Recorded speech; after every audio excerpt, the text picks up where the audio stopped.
the kingdom. Cheers.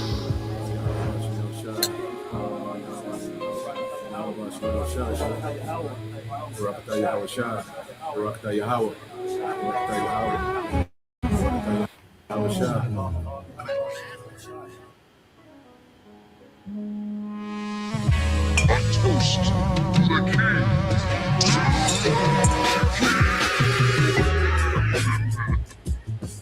You elect will drink wine new with Yahweh Shai. You elect. As of right now, we say hopeful elect. You elect of Israel out there will drink wine new with our Lord Yahweh Shai in his Father's kingdom, which is going to be the kingdom of heaven here on this planet Earth once Yahweh Shai returns. When our Lord comes back, one of the first things he's going to do is have a toast with his men. He's going to have a toast with his men, those that stood stiffly for his name and his Father's name. Let's read this one more time. Matthew chapter 26, verse 29. But I say unto you, I will not drink henceforth of this fruit of the vine, which is wine, which is made from grapes, as you know. And our Lord, he loves to drink, man. That's something that our Lord took pleasure in when he was here on this planet Earth. He's not going to do it anymore until he returns to do it with you. Showing just how much he loves his elect, man. He's not even going to drink until he does it again with you. I will not drink henceforth of this fruit of the vine until that day when I drink it new with you in my Father's kingdom. So what a moment that's going to be, man. And you can only imagine the quality of wine that's going to be. Our Lord Yahweh Shai, he has access to different things that we don't even know about, man. Access to different grapes you don't know about. Has access to an entirely different quality of life that we don't know about. But he's going to reveal it to you. He's going to give it to you when he returns. Now, you have what's called a loyal toast.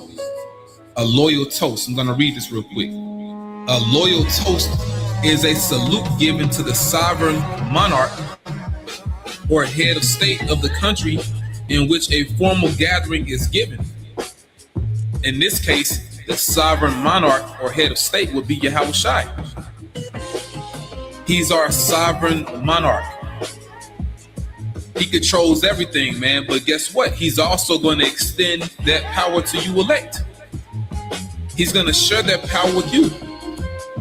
A loyal toast is a salute given to the sovereign monarch or head of state of the country in which a formal gathering is given, or by expatriates of that country, whether or not the particular head of state is present. In this case, the Lord will be present. So you're not going to have someone speaking for him giving a toast. He's going to host the toast. He's going to be there, man. We're living in a time we're going to meet Yahweh Shai. You're going to meet him face to face, which is proof also that we have to be changed. We can't meet the Lord like this. He's going to change you. He's going to crown you, and he's going to toast with you.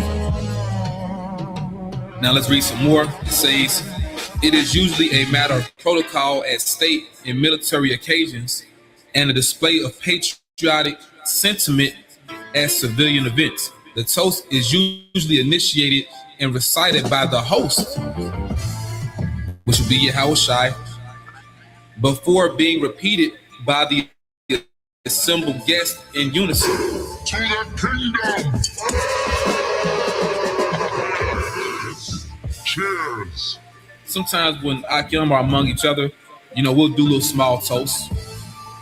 Brothers may be like La Yashirala, holding up cups. But imagine the Lord himself hosting it, man. And we join in. And I was reading something else, and pretty much they said in order to have what they call a loyal toast, you would use wine. That's the beverage of choice. And once again, our Lord, He's coming back, and we're going to see Him with all that power, man. But He's going to extend that power to you. Now, reading on a monarch, it says a monarch is a head of state for life or until abdication, in this case for life. And therefore, the head of state of a monarch may exercise the highest authority and power in the state. Or others may wield that power on behalf of the monarch. And that will be you joint heirs. You different men that are going to reign with the Lord, man. Usually a monarch either personally inherits the lawful right to exercise the state's sovereign rights, often referred to as the throne or the crown, or is selected by an established process from a family or cohort eligible to provide the nation's monarch. In this case, the Heavenly Father Yahweh Himself selected His Son Yahushua. And once again, when our Lord returns, He's going to wield that power to you elect as well. Once again, He's going to change you, He's going to crown you, and He's going to have a toast with you. A kingly toast. To the kingdom! Cheers! A toast with the king!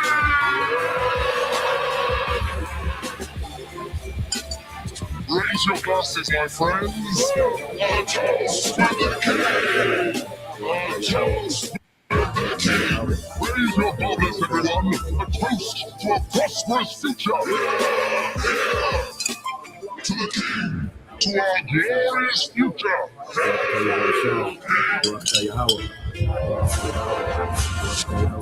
To the victors, blow the spoils!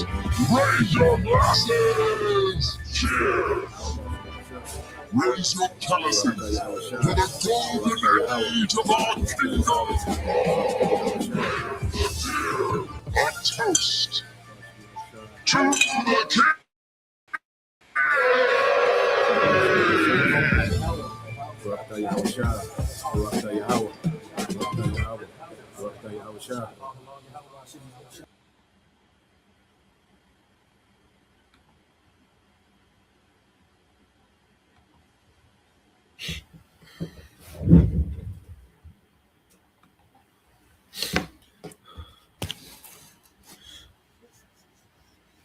All right, Shalom.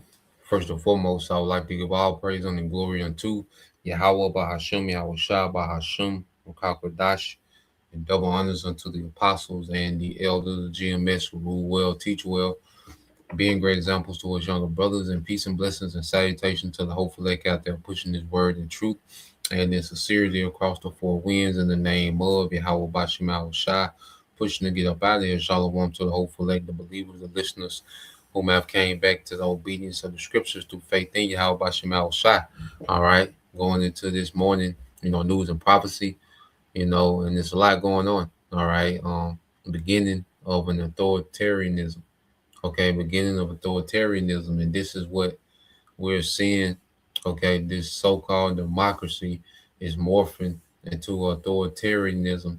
Okay, so the privileges that people enjoyed during the time of democracy, so-called liberty, which was always a system of control. Okay, but what we're seeing it now, they're taking it to another level. All right, and the certain privileges that you had under democracy are going to be stripped away. Okay, because this new world order is an authoritarian, all right, type government. You see, there's no more of all these liberties and rights, for the citizen, all right, all the autonomy, for the citizen. The new world order they're speaking about, there'll be no more, private gardens. Okay, no more land ownership. Okay, no more, the ability to, do barter and trade outside of the digital currency. So it's going to be a system, all right, of control that the earth has never seen. This is what the devil has in mind, okay? But he's dressing it up, just technological utopia for the masses. You know, he's going to dress it up with convenience and all this other talk. But at the end of the day, all right, this is a very, authoritarian style government that these devils are rolling out. Now let's get this word, this definition to authoritarian. Okay.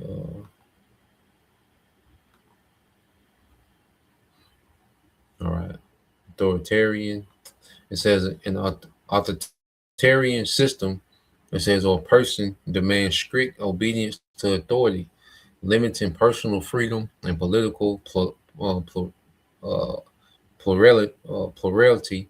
Okay, often through strong central control, suppression of opposition, media control, and disregard for democratic process, concentrating power in a single leader or small elite, as seen in dictatorships or regimes that subvert democracy from within. And this is what we're seeing, under Trump, which he's just, a character for, that's meant for distraction as they transition from, okay, the so-called democracy, okay, to authoritarianism, okay. So he's, the bridge, and that's why because even this technocracy is going to be based off them. All right, these so-called experts, okay, these technocrats, these experts dictating, all right, how you should live, where you should live, okay, dictating your income, dictating, they even want to dictate your thoughts. That's why he's tapping into, the neural link, okay. So it's going to be an authoritarian system, like I say, on the level that the earth has never seen, okay, and they're centralizing the control to one government. This new world order is based on the one world government, okay, one world currency, one world religion after Satan. Okay, so we're seeing all these resources, the power, the money, okay, everything is becoming uniform, okay, under this digital authoritarian system. Okay, and what we're seeing now with the ICE, okay, the attack on free speech, because before they can really bring an authoritarian regime in, they have to first attack free speech, you know, remove free speech, which removes all alternative talking points to their agenda. Okay, and we know it begins with the prophets. Okay, so the devil is acting just as, the scriptures say he would in the latter times. Okay, so let's read this again. It says, an authoritarian system or person demands strict obedience to authority, limiting personal freedom and political, all right, plurality, you know, often through strong central control, and they already been limiting, what they call political, all right, plurality, because they have, limited the choice, all right, between the left and the right, Democrats and Republicans. Okay, so they already put a limit on politics by only giving you two parties that you can choose from, two so-called opposing parties, which is really, a uniparty, one unified party. Okay, but they just play in two characters, just like, everything else. They just play according to the script. All right, to cause division amongst the masses. Okay, but this elite, this small group is unified. Okay, but they go play, these two different opposing parties. They go play their role, their script, to cause division amongst the masses because it's easy to control a divided society. It's easy to manipulate. Okay, because really the easiest way to control a society is to rule in righteousness. Okay, if you ruled in righteousness, the earth will self-govern itself in righteousness. If you enforce righteousness in the earth, and that's what we're going to do under Yahweh Shai. We're going to enforce righteousness, okay, in the earth. That's going to be the standard in the earth. you know, which righteousness governs itself. Okay, on the low level, on the lower tier, where you don't have to be, all, the government doesn't have to do overreach into people's personal lives and people's day to day. You don't have to micromanage a society if you just enforce a righteous standard. The reason why this man has to micromanage, okay, society, because he's wicked. Okay, and he's created a wicked society, man. Okay, so let's get a few precepts, and then I got quite a few videos, man. Just it's a lot in the happening, so we kind of we'll marathon this thing today. It's the Sabbath, Shabbat. Okay, the last one, before the new moon come in, Sunday evening. So yeah, we'll marathon this thing this morning. Our Ratazah. So let's go here. It's the book of Revelation, chapter 12 and verse 12. Okay, and it says, "Therefore rejoice, ye heavens, and ye that dwell in them. Woe to the inhabitants of the earth and of the sea, for the devil," all right, Esau, Edom, okay, he's the devil, he's the wicked that the Bible speak of. It said, "For the devil is come down unto you having great wrath, because he knoweth that he had but a short time." Okay, so this devil, he knows that he has but a short time to try to pull this off. Remember, he's fighting against time. You see, time is a major factor dealing with this devil. Okay, so this devil is on time restraints. All right, this new world order is time sensitive. He got to pull this off, man. He don't have time to pity pat, play around. He got to move the needle on this, man. Okay, he needs to start making some leaps and bounds. Okay, and that's why you see things are happening quicker, because this devil, he's pretty much in a no huddle. Okay, it's tacky, it's thrown together, because this nigga is confined, all right, by time. He's restricted by time. And it's a beautiful thing to see the devil wearied in his counsel, scrambling, trying to pull this off, man. Okay, and we know that everything that this devil is doing, a high priority, he wants to remove the word. He wants to remove the prophets. Okay, when you go to Revelation 12 and 17, it says, "And the dragon was wroth with the woman," and the woman represents Israel. Okay, because no matter how much technology, how much money, how much military might, how much he has the people deceived, okay, he knows one thing: we're the children of the blessing. Okay, the blessing belongs to us. You see, and what he's trying to do with this new world order, okay, he's trying to fabricate his own blessing. You see, he wants to X out our blessing. That's why he wants to, put this device in everyone. Because he mainly wants Israel to be guilty, okay, of selling out. You see, because in the midst of this, you best believe his number one priority is the tribes, man. Is Israel. Okay, that's why you're going to see Jacob trouble. Okay, Esau getting ready to mow down a lot of Israelites out here in these streets, man. And he's setting the stage. Okay, and he desensitizing people, all right, to the brutality that he's getting ready to bring. Okay, and at the top of his list amongst the tribes is the prophets. Okay, the believers of the church. It says, "In the dragon," which represents the Roman Empire, which is revived, okay, through America, NATO, and the EU. It says, "And went to make war with the remnant of her seed, which kept the commandments of the Most High." And that remnant is the hopeful elect. Okay, because ultimately he wants to wage a war. You see, he can't do nothing against the remnant in the spirit. Okay, so the Lord is pushing this nigga to get carnal. Okay, so the Most High can lift a standard against this man. And see, we got to remember Esau's in the trick bag and all of this, man. No one's more deceived than him. Okay, this devil gets off on deceiving the masses and being, 10 steps, a generation or two ahead of everyone else. Okay, but there's no one on the earth that's more deceived than him. The fact that he think that he can pull this off, this man is deceived. He's hardened.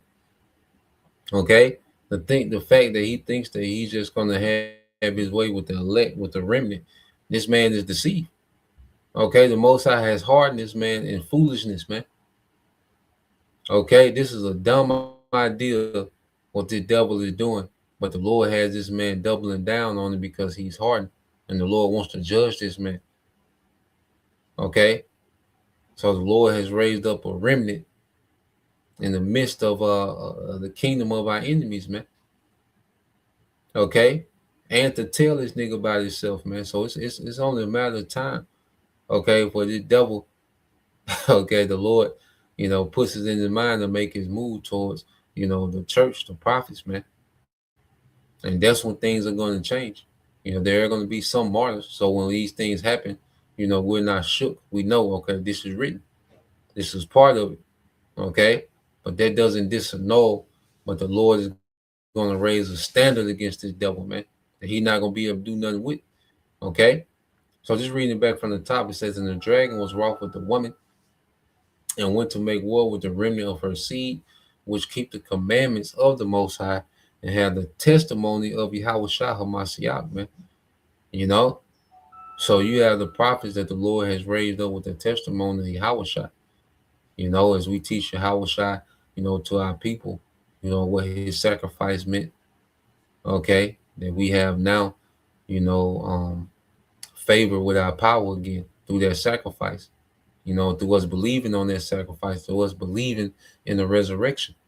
Okay, and also that Yahweh Shai is coming to conquer the earth in righteousness, man. And that testimony is irksome to these devils. Okay, and it's going to eventually provoke the devil to go with his move. Okay, so I got a few videos first. We're going to see, you know, a we're going to constantly see an attack, freedom of speech, you know, and that's part of this digital ID, that they want people to have to get on the internet. Even in the UK, they were saying you was gonna need this ID, for work. But see, in the UK, they pushed back against that, so now they had to scale back, and now the digital ID is not required to work, but they tried to come out there hard. That nigga, what's that devil name? Prime Minister of Britain. Saying some Steimer, some weird, weird Edomite looking nigga. But yeah, they tried to enforce, the digital ID, under the guise of you needed to work. Okay. Well, it was such a pushback that they had to scale back on it. Okay. So the Lord is forcing it to where this devil, he's gonna have to do something drastic. Okay. He's gonna have to do something drastic to really get this thing into the next phase, to really get the civil unrest that he wants, to really get the compliance that he wants. This devil's gonna have to do something drastic, man. Okay, so a 2026, man. It'd be hard. It's hard to believe that this year will pass by without something drastic happen, taking this thing to another phase. Okay, but let's go here because this is dealing with what they're doing in Australia, and we know in Australia, all right, is what they call a pilot. Okay, they like to pilot, certain things in Australia. Even with the C-19, Australia has some of the most austere measures. You know, so places like Australia, certain places like Sweden, and particular things, they use certain different, countries and governments, as a pilot, to see how these things are run.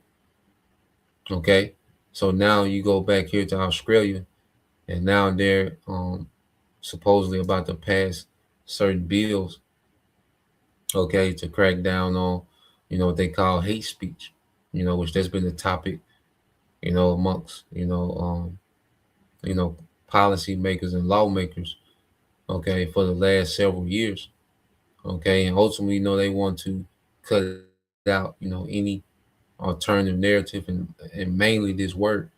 Okay, so let's play this. All right. Let's talk about Australia. Well, next week, Australia will take up consideration of their combating anti-Semitism, hate, and extremism bill in Parliament. This is one of the most draconian pieces of legislation hit the English-speaking world. The Green Party has now come out posting their concerns, saying they will not support it in its current form, and that it may have some unintended consequences. You think? It's funny. Their concerns seem to go the opposite. They don't think maybe it goes far enough. They think, hey, why are we just covering like religious Jews, like against anti-Semitism? Why shouldn't we also cover LGBTQ plus? Like, let's put everything we can into this hate speech bucket. Okay. Have they gone completely insane in Australia? Here to help us understand what is happening is Maria Z. Welcome back to the show from Z Media. Great to have you here, keeping her eye on the pulse of everything what's happening there. How close are we to seeing these things actually passed, Maria? Great to see you. Great to see you as well. Thank you for having me back. It's yet to be determined at this stage. It looks like the Greens do want some amendments made, as you said. The opposition party, which is actually, so the party in power at the moment is Labor, which is kind of like the Democrats here. The opposition is the Liberal Party, which is actually supposed to be more like Republicans. But Australia is very similar to the US in the sense that what you have most of the time is a uniparty. So the opposition, and they have their two-party system everywhere. You know, this is their two-party system, because amongst Australia they have the Labor Party and the Liberal, all right, the Liberty Party, whatever. But it's the same two, okay, horns like a lamb, okay. But now this whole system is getting ready to be draconian, okay. But they have that same two-party system all throughout, this beast system, these EU nations, okay, America, all right, which Australia is a spin-off of, the British Empire. It was once under the crown. Australia was once, a province under the crown of Britain, okay? So it's an extension of this beast system, you see? the Liberals, aka like the Republicans, are saying, we're not really supporting this. We actually want to introduce our own version of this. Whichever way you turn, they're all saying seemingly that it doesn't go far enough, or they want to amend it in some ways. No one's saying, actually, no, this should be abolished altogether. And it should be, Clayton, because there is no such thing as hate speech. Hate speech is simply speech that certain people don't like. And guess what? You're not God. You don't get to decide who is and isn't allowed to say what they want to say. And it's just insane to me. But what we do have is this lockstep approach across multiple countries. We have similar pushes here in the US for these types of hate speech laws. So people in America should be paying attention to what's happening over there, because similar arguments are being made here. Now, if you want, I can take you through some of the most egregious points in this bill. It says that it criminalizes speech that merely causes fear, even if no harm occurs, and it results in 5 years.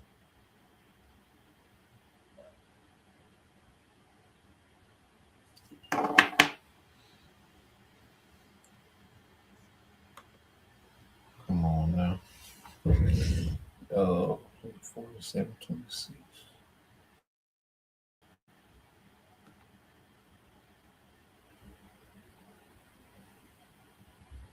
Taxes was feeling unwelcome. Now taxes? Absolutely. Yes, lucky, Sometimes it buffered from time to time. But I think go back to the point. But yeah, she's going to go into how, they're talking about giving 5 years in prison for hate speech, man. And this is draconian, harsh punishment, for, If no harm occurs, and it, for minor offenses, harsh crimes for minor offenses. Okay. results in 5 years imprisonment. This is very similar to previous laws that they've passed, which suggest that if you say anything quote unquote reckless, you could go to jail without trial. It defines public space so broadly that it will include anything that you say on the internet. The law states that it's irrelevant whether hatred actually occurs or whether anyone truly felt fear. You are guilty. How are you going to measure that, right? It's 5 years in prison because you caused fear. Someone had fear based on something you said on the internet, but then we don't really care if we can even measure your fear. So who's going to enforce Yes, that's it's right. Crazy. And even if no hatred actually occurred, it's basically the government saying we get to decide unilaterally what we do and don't like. That's what this bill is. They say that you're guilty of displaying a prohibited symbol unless you can prove a religious, academic, or journalistic exemption. I do want to talk about the implications for Christianity in this bill as well, Clayton, because I think Australia is moving to criminalize Christianity, and that seems to be clear in this bill. I'll get to that. It says that the Australian Federal Police Minister... And they're making it to where, they're making these laws so vague, to it's left up to the discretion of the government to decide, what's hate speech, what's anti-government, okay, what's treacherous, what's what causes sedition and fear. Okay, so it's left up to the discretion of the government, and they're just making it easy, to persecute the masses, man. Ultimately, the dragon was wroth with the woman and went to make war with her seed. Okay, so they put these type of laws in the books. Okay, well, that gives them, the green light to go for their move. Okay, so this is what we're seeing, set up, man. Things are about to get, very authoritarian. Okay, so the days of pseudo democracy, okay, all these rights and freedoms and liberties and privileges, okay, saying what you want, you see that's going to be done away with. Okay, this new world order system is a very strict, okay, authoritarian type dictatorship, okay, enforced through technology. Okay, so one of the first things that's attacked, okay, is always the free speech. To control the masses, they need to control the narrative. Okay. Can declare quote unquote prohibited groups without any procedural fairness. So they decide who is and isn't prohibited. Obviously, this will have implications for any political parties rise up or community action groups. People form groups, push back on legislation, for example, they could suddenly declare they're prohibited or hostile to the government. And the powers can actually extend to actions that occurred outside Australia. So say you're a citizen that says, it's no longer safe to live in this country, I'm leaving. And on top of that, they can actually do it based on retroactive conduct. So no one knows how far back they want to go. Yes, no one knows how far back they want to go, but that's included. Wow, you could go back in your social media feed years and find something that they find offensive, which may have caused fear. How are they going to measure? It may have caused fear then, but we don't know. How do we quantify this? We have no idea. We'll just throw that into a bucket. How do you commit a crime before something is law? That it is just pure insanity. And mind you, it's similar to what they passed in Canada. Right. Is it Bill C? So they want to. Then they when they pass these new laws, now they will be allowed to go back, and look at any content that they deem as hateful or seditious or treacherous, okay, toward the government, and you can be charged for, content that was made before the law. This is extremely wicked, man, what the devil they're doing. If a brother want to post that, was in Isaiah 10, Isaiah chapter 10, verses 1 and 2. If a brother want to post it, all right, and they start to pass these things on the books, we out of there. Okay, we red flag, man. Okay, our whole body of work, is gonna be considered, hate speech and treacherous and sedition. So yeah, brothers, just prepare your minds for the times we coming into. All right, don't let these things, so you can't let these things surprise us because we were told of these things, man. Now this ain't gonna be the case for every brother, but some brothers, hey, we gotta go through that, where the devil is gonna be allowed to come grab us up, you know, and there's a chance that we could be a martyr, and it's a chance that we can confound these devils, and not a hair on our head will be touched. Okay, it could go either way, but we've been told and warned about both ways, so nothing should surprise us about what's coming. Okay, what's that? And also, brother can get that in the book of Luke.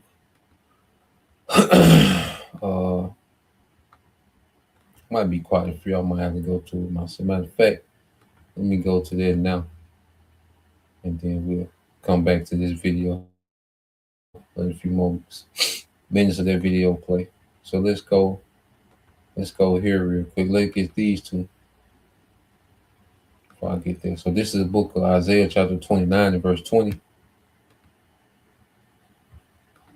And it says, "For the terrible one is brought to naught." And this is Esau. And see, what we have to understand, this devil loses. Okay? He gonna, lash out. He gonna throw a tantrum. Because that's what this nigga doing. He's throwing a tantrum, man. He's a big child in rulership that's throwing a tantrum, man. Okay? But he's finna lose. He's finna be brought to naught, man. The Lord finna strip Esau from everything. All right? The Lord gonna destroy his military. He's gonna take his this money, this banking system that he's enriched himself with. The Lord's finna destroy everything the devil has and everything that he's built up. Okay, his power and authority, he's gonna be brought to naught. Okay, so we have to understand this is the end game. So when we're in the midst of, dealing with the persecution and, possibly being snatched up and, as pilgrims in the earth or whatever situation the Lord has us in, okay, we have to always keep in mind that this devil is going to be brought to nothing. Okay, this devil, he's running on fumes. Okay, and with his last, little piece of power, okay, he's finna lash out. And it says, "And the scorner is consumed, and all that watch for iniquity are cut off," man.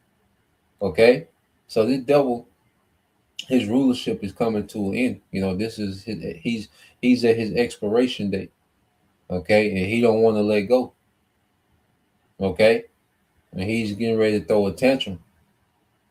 Okay, and we have to understand the number one priority on their target gonna be the prophets, man, because we have the testimony of Yahweh, which the testimony of Yahweh, the devil is defeated. Because these certain truthers, they go into certain things. They, you got certain insiders that the Lord had,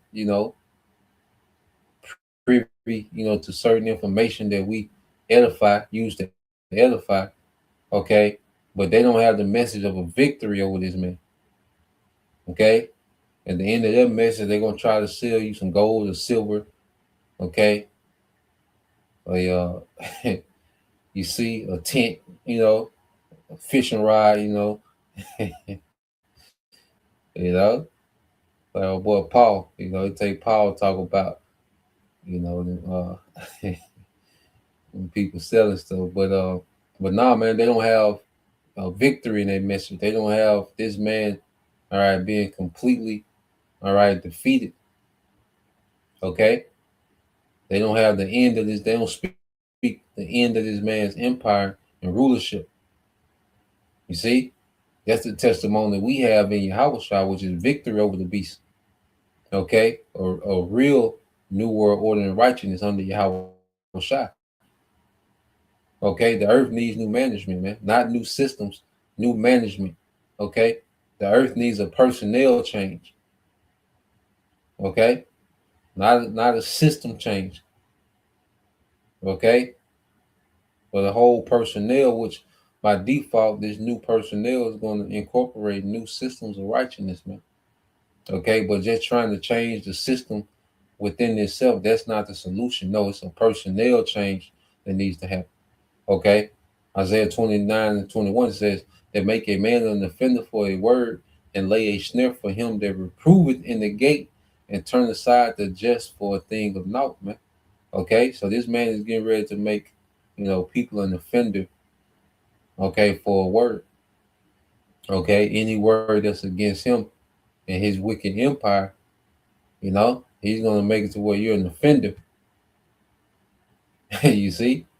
He's finna lay all type of snares and traps with these different codes and bylaws and all these different terms of agreements. All the madness that this nigga paperwork, is full of snares and traps. Okay, so let's go from there. Let's get this in the book of Luke. Yahweh Shah put us on game, man. So he gave us a rundown on both ends of the spectrum. All right, this is the book of Luke, chapter 21. Okay, and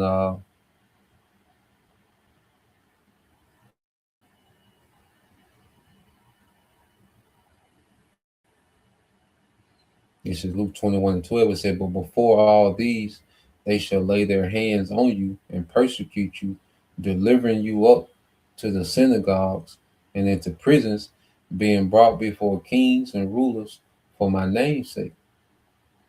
Okay, so there are, brothers that this is going to be, their lot. Okay, and we got to prepare our minds for this, so this thing is not, something foreign. When these things happen, we're not shook. Okay, so Yahweh Shah was telling us these things so we wouldn't be shook, man. Actually, the complete opposite, man. That hey, this gonna be a faith booster, man. Okay, because these things were spoken of. Because if this is true, if these devils, they start grabbing us up, well, everything else is true. You see? So for the believers, everything that happens, okay, that we read about and we was warned about, when these things happen, they should be a boost of faith, like in the book of Acts. Okay, if they was beaten, for teaching Yahweh Shah, and they rejoiced in that, because they understood that we was warned of these things and they happened. So if this is true, everything else is true. Okay, immortality is true, rulership is true, man. Okay, Yahweh Shah coming to wage war on our behalf, man. Us going in those chariots, man. Okay, a little one become 1,000, a small one, a strong nation, man. All those things are true as well. You see? So that's the mindset we want to have going into these times, man, because we could be, okay, in many different situations, but we've been warned of them all. Okay? Behold, the devil shall cast some of you into prison. Be thou faithful unto death, and I will give thee what? The crown of life, man. Hey, we're going to have rulership over eternity, man. You see, authority over eternity under Yahweh Bashim al-Shah, man. You see? And this is something this world doesn't offer. What we're promised, this world doesn't even begin to offer, man. Okay? And it shall turn to you for a testimony. Settle it therefore in your hearts not to meditate before what ye shall answer, for I will give you a mouth, okay, and wisdom which all your adversaries shall not be able to gainsay nor resist, man. Okay, and the Lord, if we're snatched up, that's because the Lord wants us to testify. Now, whether that testimony leads to us, being beheaded, okay, or that testimony leads to us, the Lord working a miracle through us, okay, either way, however it play out, it is what it is. Okay? Yeah, we still got the victory no matter what. Even in death, the elect had the victory because of what? The resurrection. You see, so we have to look at death differently in these times, man. There's not a loss. This world looks at death as a loss, man, but for the hopeful elect, that's still a victory, man. There's still a triumph over this system because, we died on our feet and not bending the knee to this system, man. We died, all right, in honor of Yahweh Shah. Okay, being faithful to our power. Okay, and that's something that can't be taken away, man. Esau can't take away the legacy of the elect. Okay, he can't tarnish the legacy of the elect. Okay, it's written for them, to have a righteous report. It's written for the hopeful elect to have a righteous report, man. Lord will be of that number. It said, "For I will give you a mouth and wisdom, which all your adversaries shall not be able to gainsay nor resist. And ye shall be betrayed both by parents and brethren and kinfolk and friends, and some of you shall they cause to be put to death," man. Okay? So these things shouldn't, be a surprise to us when, these people betray us, man. It's part of it. Betrayal is part of it, man. Okay, there's a lot of people when this pressure comes, they're gonna flip. There's a lot of people that's gonna flip, man. Okay, that's a part of it. You gotta already count their cost. We've been put on game to where nothing should surprise us coming down the stretch. Okay, nothing can happen to us that's not written. Okay, that the scripture didn't prepare us for. Okay, so we're betrayed even unto death. Okay, it was written. And that's how the Lord wanted to play out. You see, but that doesn't separate us from death. Doesn't separate us from their victory, because we're going to be raised up. Those that have to die are going to be raised up on their chariot. As hey, death ain't gonna stop us from seeing the lake of fire. Our enemies destroyed, defeated. Okay, death can't stop that for the elect. Okay, and we have to be rooted in that understanding. And it says, "And you shall be hated of all men for my name's sake, but there shall not a hair on your head perish." Okay, so you're gonna have some delivered to death, and you're gonna have some that not a hair on their head gonna perish. Okay, so Yahweh shot prepared us for both sides of the spectrum, man. Was a victory in it all. Okay, it says, "In your patience possess you your souls." Okay, so no matter what circumstances we in, man, we have to remain patient and wait on the Lord's favor. Okay, and if it's the lot, okay, if it's our lot, to be beheaded for the witness, well, He gonna give us a spirit to endure that. So we still gotta wait on the Lord either way. But what's not an option is bending the knee. Okay, but denouncing Yahweh Bashim al Shah, man, for this beast system. Nah, man.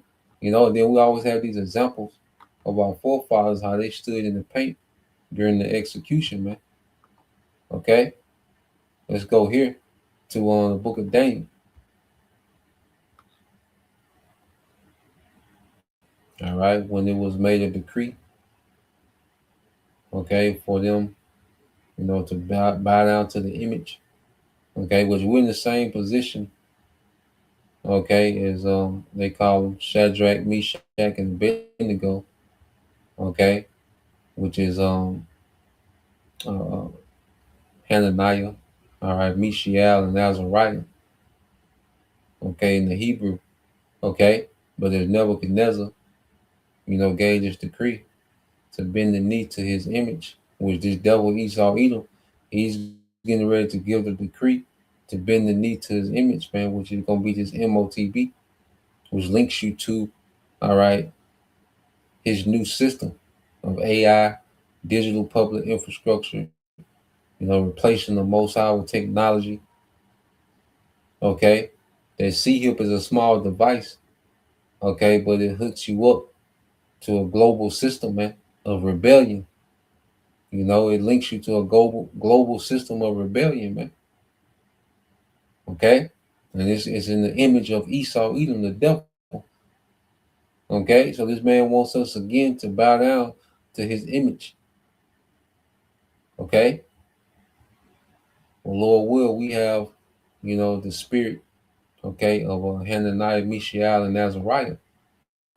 Okay, it said, "Nebuchadnezzar spake and said unto them, Is it true, all right, O Hananiah, Mishael, and Azariah, do you not serve my gods, nor worship the golden image which I have set up? Now, if you be ready that at what time you hear the sound of the cornet flute, harp, sackbut, psaltery, and dulcimer, and all kinds of music, ye fall down and worship the image which I have made well. But if you worship not, you shall be cast the same hour into the midst of the burning fiery fire. And who is that power that shall deliver you out of my hands? And see, this is the spirit Esau going to be in. You see, Esau in his mind, judgment starts and ends with him. Okay? And this man is, being pushed to the point to where he thinks that, he can deal with the Most High's chosen with no consequences, man. See, this devil has gone without consequences for so long that he thinks that he's above accountability, man. Okay? So we're finna be put, to the furnace, man. In these trials that we got coming, as believers. Okay? So it says, Hananiah, Mishael, and Azariah answered and said to the king, O Nebuchadnezzar, we are not careful to answer thee in this matter, man. So there's a spirit on them, to be unmovable, to stand boldly. Because remember, those who Ezra's crowned, he said they had the report of standing stiffly for the name. Okay, so we are not careful to answer thee in this matter. If it be so, our power whom we serve is able to deliver us from the burning fiery furnace, and he will deliver us out of thy hand, O king. Okay, so they knew he was able. That wasn't even a factor. Okay, just like we know, it's light work for the Lord to deliver us and provide for us in these times, man. To make provisions for us when, in the time of scarcity, and to deliver us from the destruction, man. We know he's more than able. As the scriptures say, Isaiah 63, how Yahweh shines what he's mighty to save. More than enough strength to do, okay, to deliver, to do what need to be done. It said, but if not, be it known unto thee, O king, that we will not serve thy gods, nor worship the golden image which thou hast set up. So they was going, they had the same response either way. The same stance. They was prepared for however it might turn out. The Lord put the spirit on them, okay, to be unmovable and be prepared whether the Lord delivered them or not. It was going to be known, okay, that they didn't bend the knee. So whether this was the end of their story, okay, it was going to be known that they didn't bend the knee. But we know the Most High did a mighty work when you read on in the story. Okay, so we have to have the mindset that even in the face of death, that's the end of our story on this side. Okay, we want to leave a righteous legacy, to be followed, man. Because even the martyrs, the Lord, he can use those martyrs just to set the tempo of faith. Because there's no better showcase of faith than someone willing to die about what they believe.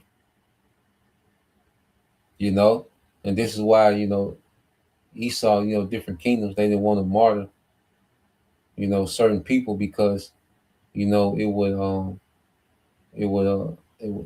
amplify the message. It will amplify the movement. Okay.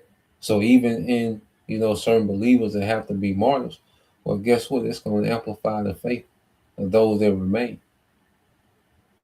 Okay. So everything is working for our favor, man. Even martyrs, and the martyrs, they're going to come back on those chariots, man. And it's going to be a special reward for that, man. You see? So it's a win-win for the elect, however you slice it, man. Okay, so let's go here. Let's go back. Let's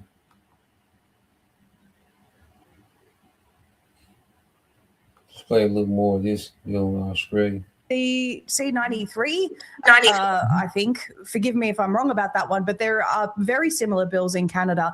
And the similarity of this bill, Clayton, it's very interesting. So they say that there are religious protections that they've included in there, but during a joint committee hearing, Sarah Chidgey from the Attorney General's Department expressly stated that protections are there for religious groups such as Jews or Sikhs, but not for Catholics and definitely not for Christians more broadly.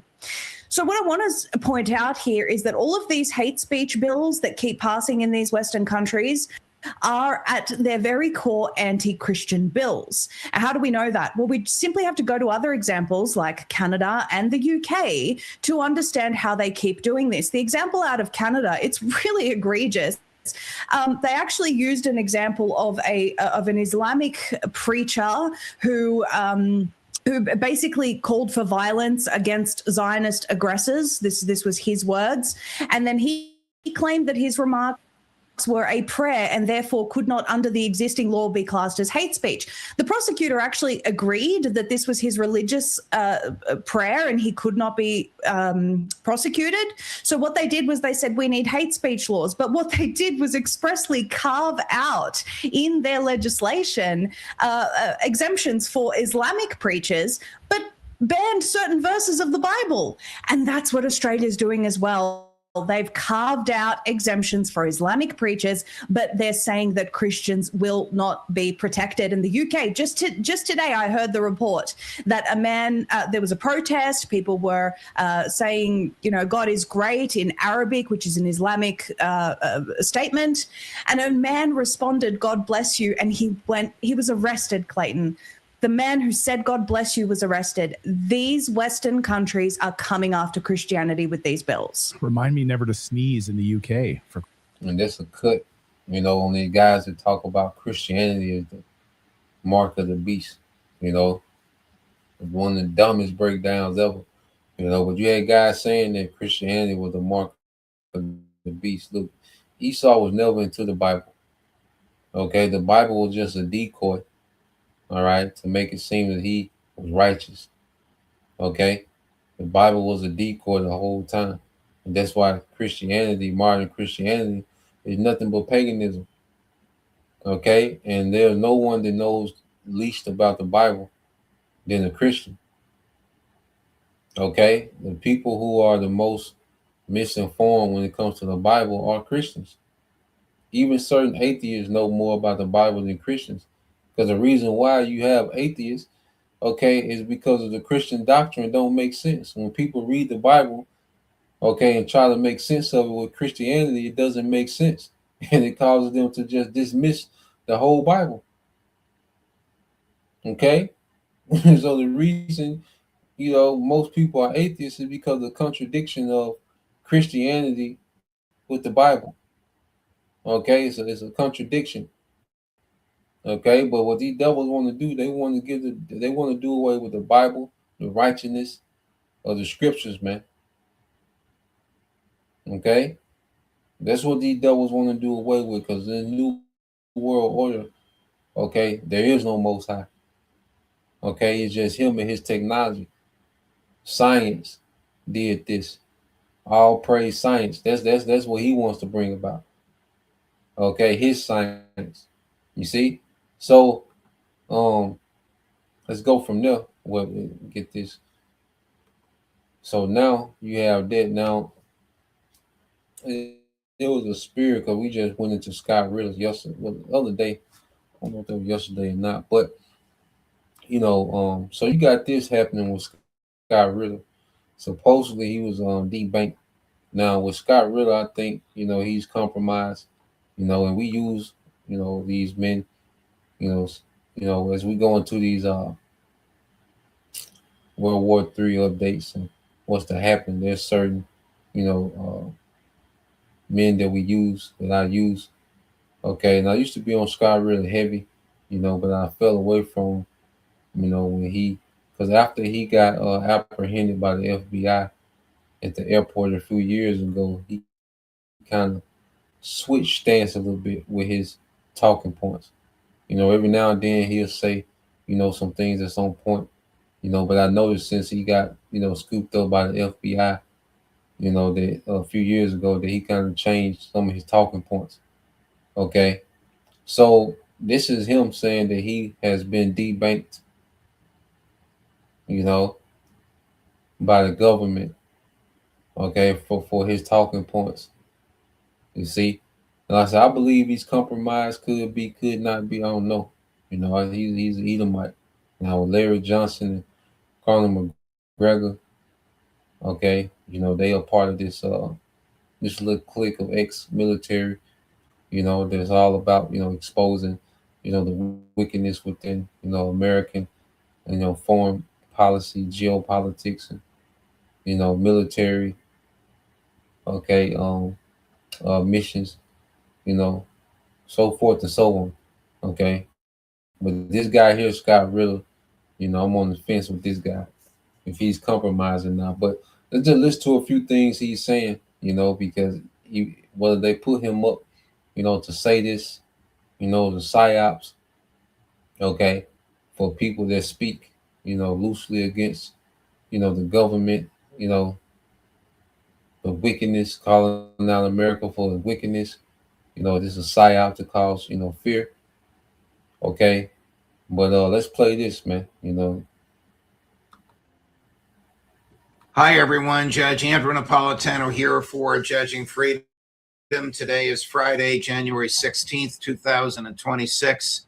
Our dear friend and colleague Scott Ritter joins us now. Scott, I want to talk to you at some length about what has been happening in the streets of Iran and what may very well be a coming new relationship between the United States and Russia. But before we get there, you were subjected to what Maurice Stans, Secretary of Commerce in the Nixon administration, once called the terrors of justice, the government doing whatever the hell it wants to do to somebody without any justice whatsoever. What happened to you the other day when you tried to use your regular bank card to put gas in your car? Look, I think, gosh, I've lost track of time. But I took my wife out to dinner the night before the incident in question, and the card worked fine. Paid dinner, gave a nice tip. On the way home, the yellow light in my car dinged off. The one that says you got to put low fuel, you got to put gas in. Don't worry about it, honey. I'll take care of it in the morning. Why not? I have a debit card that works. I mean, we have money in the bank. This is the digital economy that we've grown accustomed to. No cash in the wallet, no cash at home, all the money in the bank. So the next morning I drove my wife to work, and I went to the gas station to fill up the tank, and tried to use the card, and it got declined. And so I called my wife and I said, hey, did we make a mistake? Did we run out of money in checking? Do we need to transfer money from savings? She said, no, we've got plenty of money in checking. I said, well, could you just double check? And she went on the online banking app, Citizens Bank, 26-year relationship. And all of our accounts were zeroed out. We had no money, not just in our checking, our savings, but in our joint accounts with our daughters, because as good parents, we kept joint accounts there in case our kids ever called us up and said, hey, mommy, daddy, we need help. And we wanted to be in a position to say instantly, here's the help. So they zeroed those out too. In total, around $2,500. For all the people that think Scott Ritter's rich, there's the evidence. $2,500. What did you learn made this happen? Well, I immediately called the local, our bank managers, who we have good relationships, and they said, we have no idea what happened. And I said, well, we need to find out. So we started bumping up the chain of command. The first thing we found out is corporate would not talk to us. Corporate said, we have no legal obligation to talk to you. And I said, you most certainly do. And they said, we most certainly don't.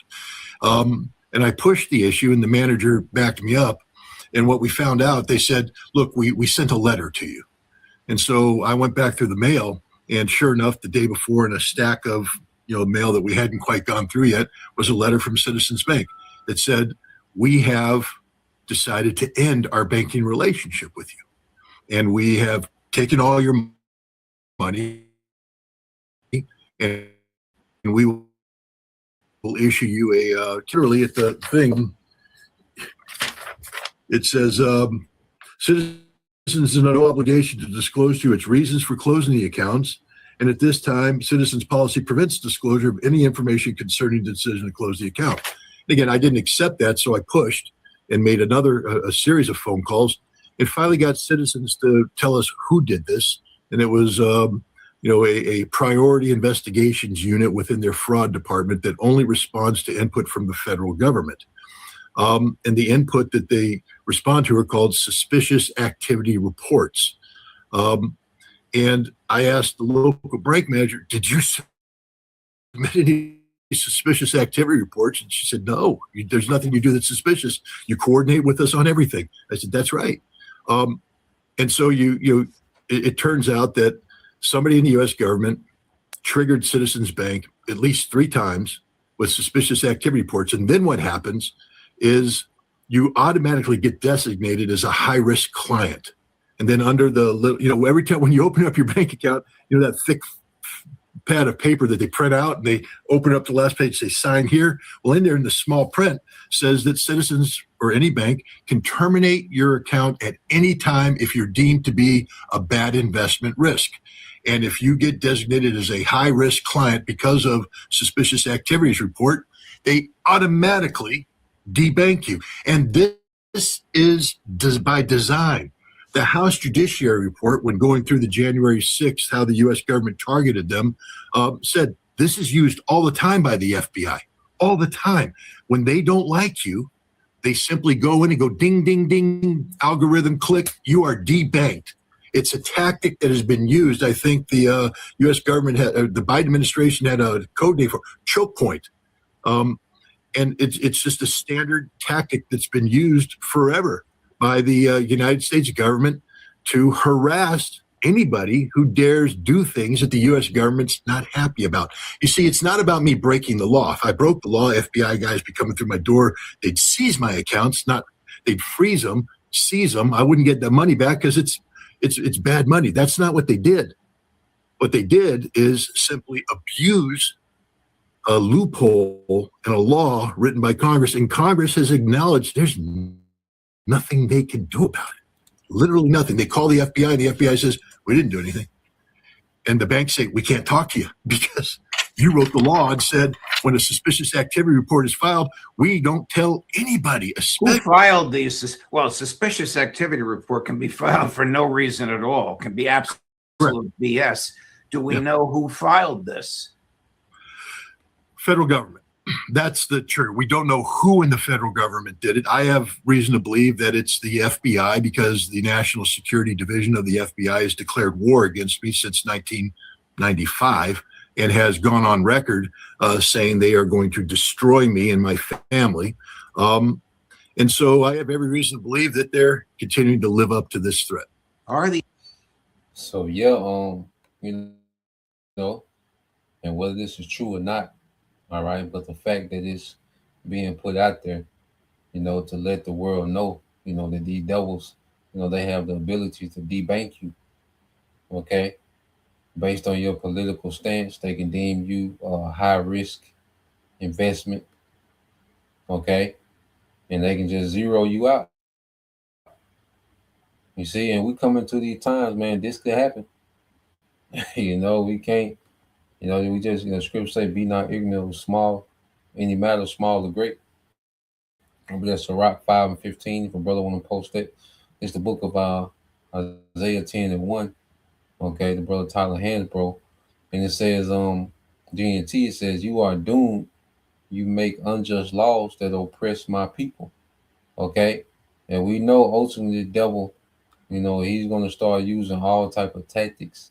You got the RICO Act, once, because if he can, because he can deem, the camps as a criminal organization, and he can freeze all assets, of everybody that's associated, all these channels with GMS on it, and, giving double honors to the apostles in the name of the Heavenly Father and the Son. He can link all that to, this is an organization,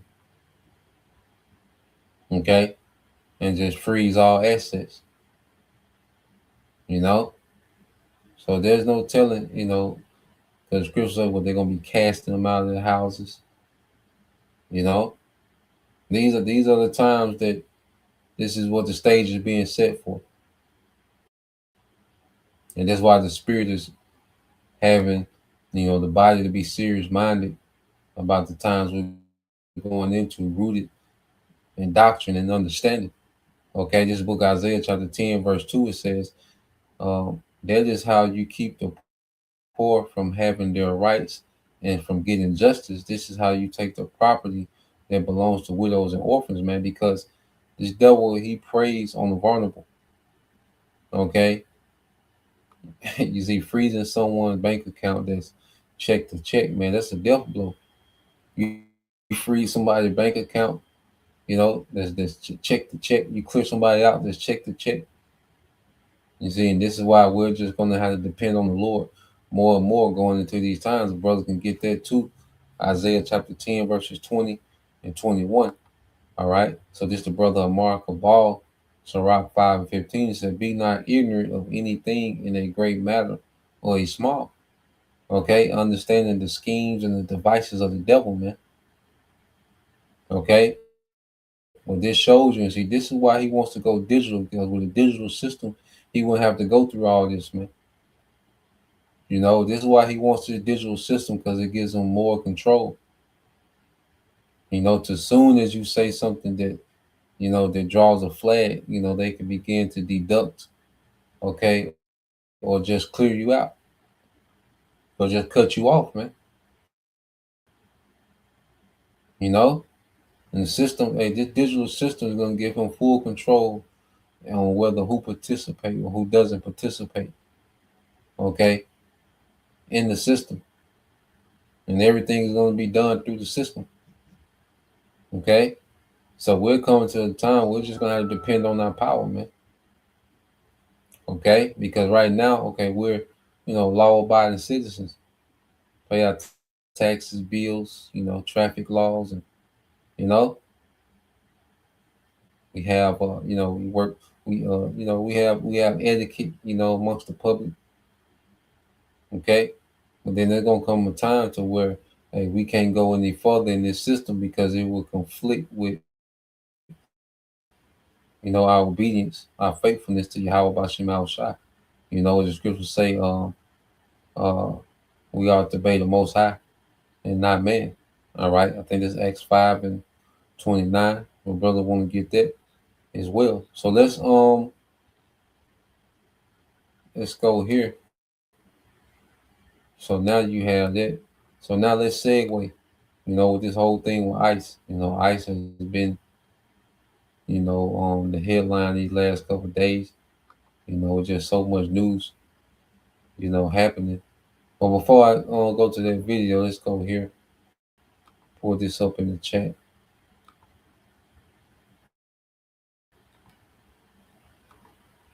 So I just asked the chat, could digital infrastructure give an authoritarian regime more control and make central government more efficient?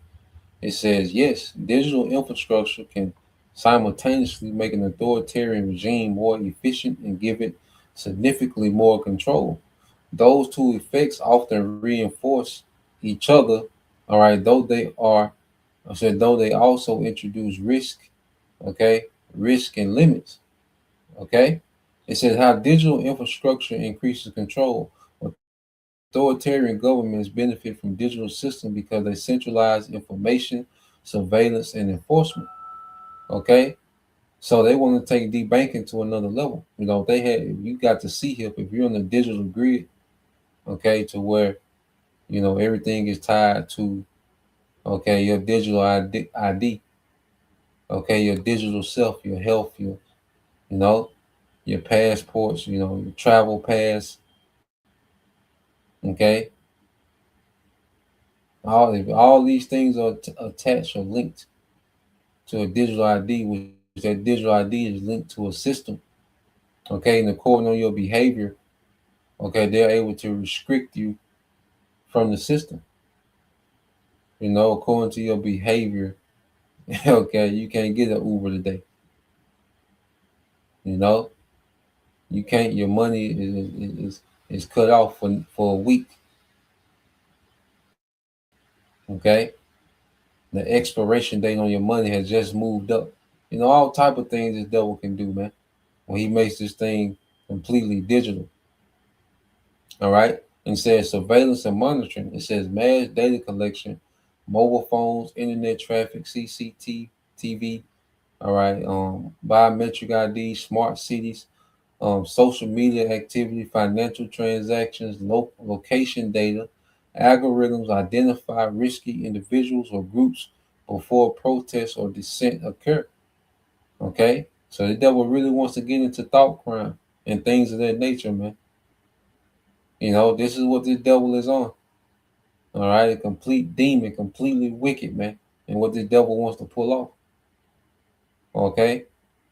Another level of control, man. If you think people are miserable and complaining about, you know, things aren't the same like they used to be, man.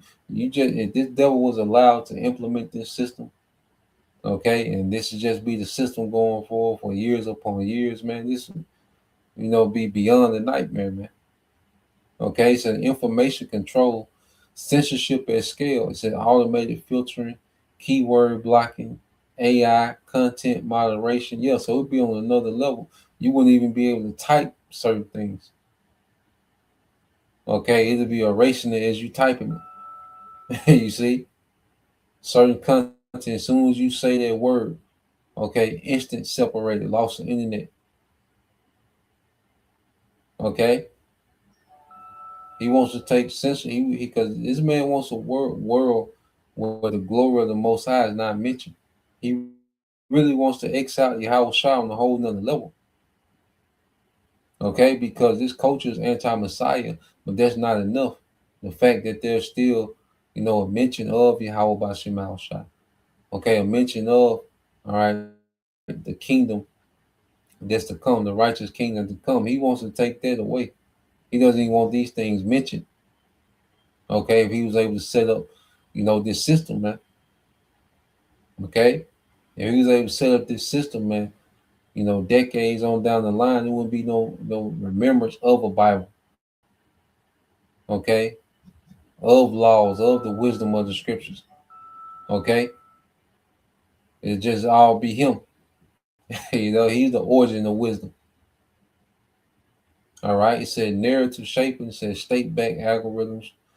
All right, promote appropriate content, disinformation management. Okay, enforcement leverage.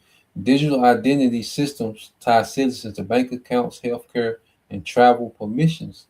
Social credit style mechanisms reward compliance and punish disobedient.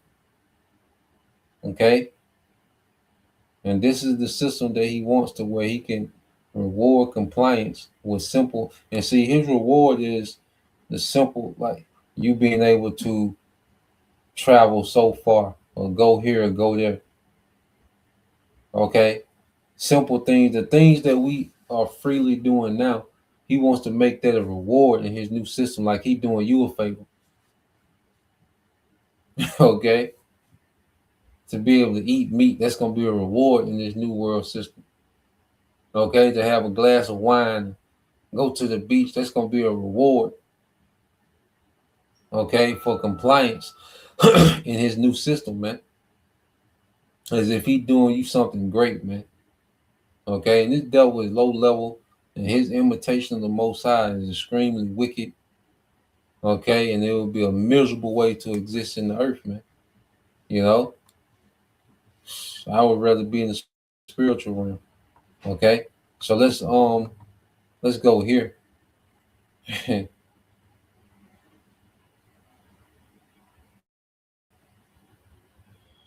Oh, what happened? They cut the video.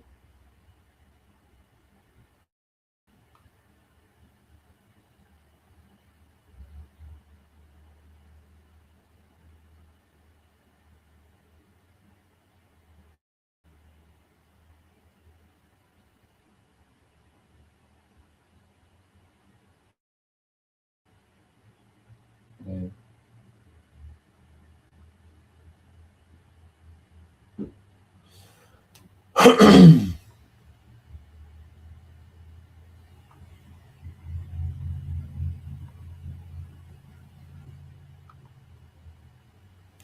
Can y'all hear me? I don't know what happened. Let me know if we back. I don't know if they.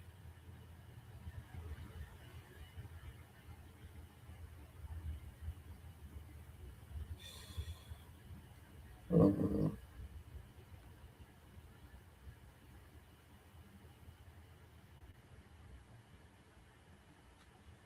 Let's see.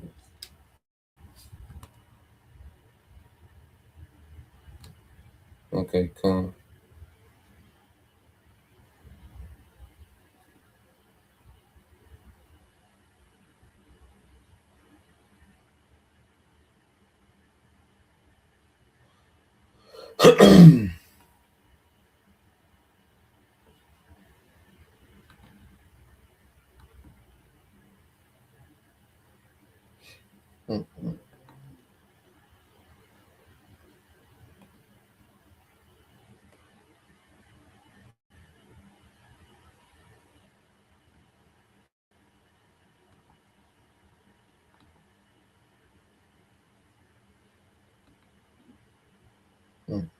Let me know if y'all can hear me. Um, Let me know if y'all see that video that I just put up. There we go.